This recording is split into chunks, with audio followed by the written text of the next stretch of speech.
জয়পুরহাটে বাহাস নিয়ে অপপ্রচারের প্রতিবাদে সংবাদ সম্মেলন। জয়পুরহাট জেলা প্রতিনিধি আবু রায়হানের পাঠানো তথ্য ও ভিডিও চিত্রে দেখুন বিস্তারিত।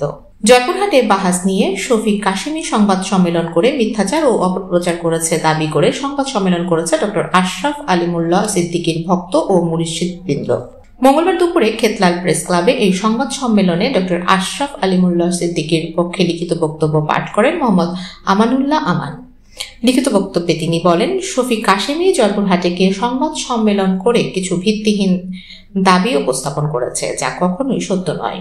এসপি অফিসে বাহাসের কোনো চুক্তিনামা বা ডিড অথবা এরকম কোনো কথা এসপি বা তাদের সাথে হয়নি। পুলিশ সুপার তার অফিস কক্ষে বাহাস আলোচনা প্রস্তাব করেছিলেন।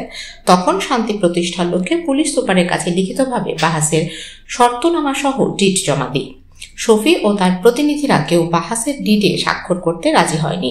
আমরা এসপি মহোদয়কে অনুরোধ করি বাহাসের ডিডে তাদের স্বাক্ষর নিয়ে সার্কিট হাউস মাঠে বসার ব্যবস্থার জন্য। প্রয়োজন হলে প্যান্ডেল খরচও আমরাই বহন করব।